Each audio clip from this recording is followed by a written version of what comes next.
Okay, gang, a little more in-depth video of Zippo's shop take 2. This is my engine workbench, solid maple top, much like that one. Funny story about this cabinet, the vise, this box, and this wire wheel was when Delco Remy was, and this part's been down here, when Delco Remy was closing their doors. We had, as employees, had the option to purchase our workstations. Well, this was my workstation at Delco Remy, and $5. Said he didn't care, it just had to be some amount of cash. I handed him $5 and he signed me a receipt, and everything you see, this box made by the Millwrights for me, 2 drawers, top, legs, vise, and it's a big vise. I pop all my beads off of wheels and whatnot with that. Opens up plenty big enough to break a 26 12 tire off, so monster vise. And what have we got going? Let's just take a look down here. Let's see, maybe I can turn the light on this thing. I think it's got one. Yeah. Miscellaneous short rounds, some flat stock, just miscellaneous stuff, drop-offs, cut-offs, and stuff like that. This is hardware from the cast iron legs that I have that I'm going to be putting on this workbench. ATV lift was poorly cared for by my brother Chris, unfortunately, but it still works. Couple of pair of jack stands, and with this having a shoulder or an open area underneath, I'm able to take, and I've had a lot of people ask about this, my Hoyer lift. It's a bariatric patient lift, and it shows a rated capacity of 400 pounds, so that can usually be doubled, but I've never challenged that. Yeah, most I've ever picked up with it is transaxle. I would say would be the heaviest thing that I've picked up. But anyway, that allows me to roll those legs up underneath here and set engines down. So this one's just in. I'm going to pull whatever's salvageable off this. It's an old 14 or in that neighborhood. Pull the points block off, stuff like that. Governor springs. But anyway, let's see, let's go ahead and just go like we're reading a book.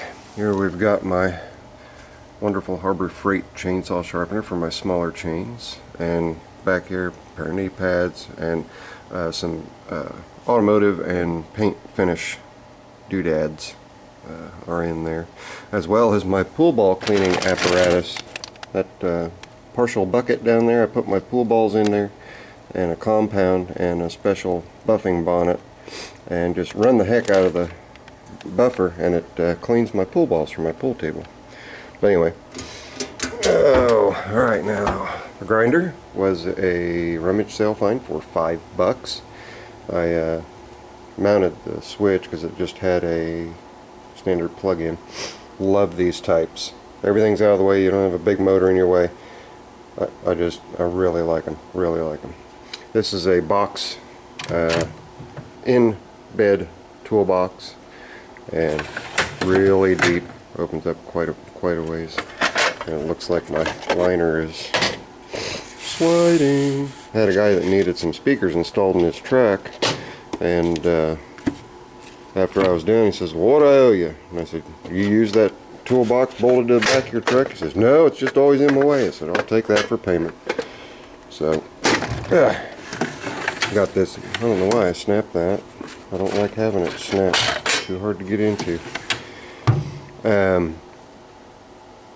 So anyway, speakers, and I got, like I said, I can turn that light off now, huh? There we go. Is it still on? It's still on. Hang on. There we go. I got drill bits and whatnot up there, and a step drill. Got some clamps for the drill press. Floor model drill press is relatively new. There used to be a set of toolboxes sitting here that I gave to my good buddy Scott. Yeah, I know what those are. Countersink bits. These are step drill bits for woodworking, finishing screws and whatnot. Miscellaneous drill bits. My Forstner block box for these Forstner bits here. Wire brush in there. Let's see, an English made hand drill. Really neat little hand drill. Machinist vise that I use here. I've also got woodworker's vise there, and sitting up on top all covered up is a compound machinist vise. And yes, I'm cautious about the bearings and I move really slow, but I'm able to do some small reaming jobs in soft metals, aluminum, brass, bronze, stuff like that. My dogs for my anvil. My anvil is sitting right there. Got my stinger weights and my donuts and a homemade stinger weight there. Truck toolbox, kitty litter for cleaning up oil spills, and I don't have a drawer.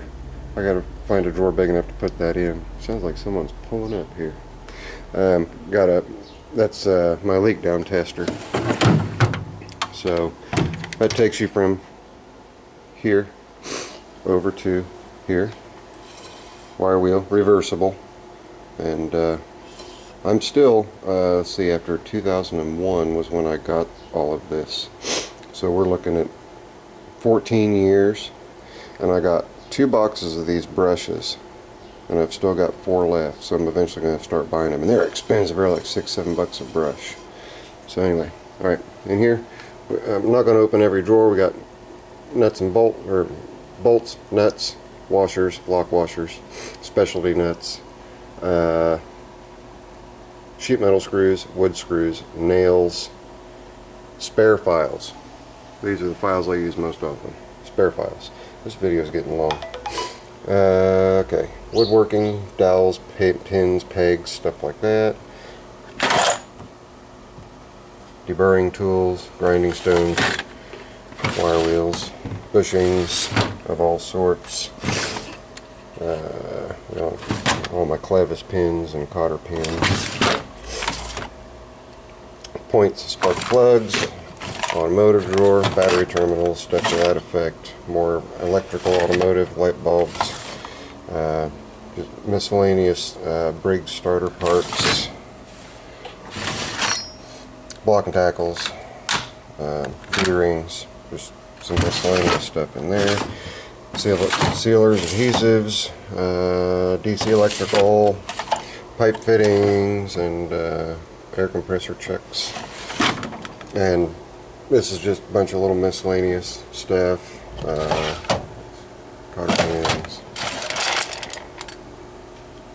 set screws, Allen set screws, and my smaller screws and washers and nuts and stuff like that are in there. And just some junk on top. The larger pipe fittings are in 2 little wood boxes over here. Over here there's nothing real exciting at all. Okay, up in the cabinet there's my mother and my uncle. God bless you both. That's my daughter, my oldest daughter, in both of those pictures. There's my old SS. Got some gaskets. I love magnets. Magnets are God's gift. That's the only thing that's actually mounted. Everything else is just magnetized on there. Bunch of carburetors, carburetor parts. Coffee cans contain miscellaneous teardown tractor parts.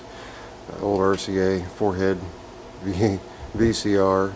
Underneath that is a cassette receiver, and I also have the cassette deck, and then I also have an old Technics receiver. Air filters, oil bath end, standard. This contains also the stuff that I would need for tire mounting and repairs and sealing. Here's my valve guide lubricant, anti-seize compound. Really handy, and it's even Briggs and Strat and valve guide lube. That thing's been around for a day or two, huh? My number punches, that way I can date with my own code source on rebuilding an engine. Some 12-volt coils, small engine 12-volt coils, and I guess we'll just speed it along, go ahead and get into these drawers.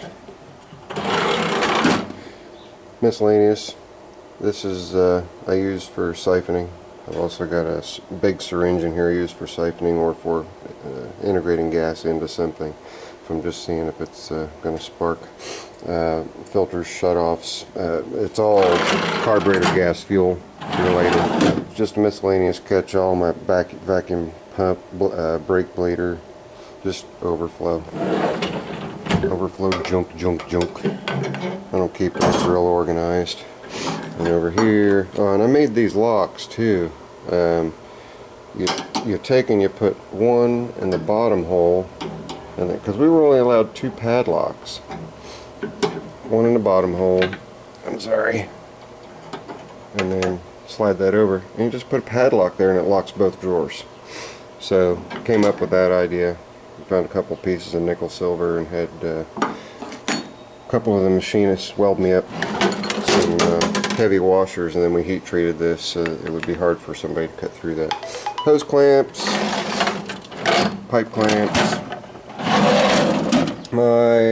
part of my collection of padlocks. I collect padlocks. Hacksaw and hacksaw blades are in the bottom of that. And that pretty well rounds out what's going on in this workstation, except for, and I don't think I can get the door all the way open, so bunch of mufflers, airline oiler and dryer, yeah, timing light. These are boxes of miscellaneous AC wiring stuff, my bearing grease and lithium grease, my brake controller that I've yet to install, my handy dandy little torch that I use for my shrink wrap tubing on electrical, propane, MAP gas, and that wraps it up.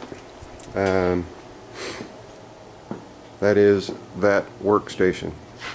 And then of course the rolling cart just sits right up next to it so that I can get to everything. But pretty intense and compressed amount of stuff in that area, and I've got similar areas like this one over here and the toolbox, and we'll go through all that in another video. This is Zippo. Later. Well, I've got one more workbench too. Zippo. Later. Out.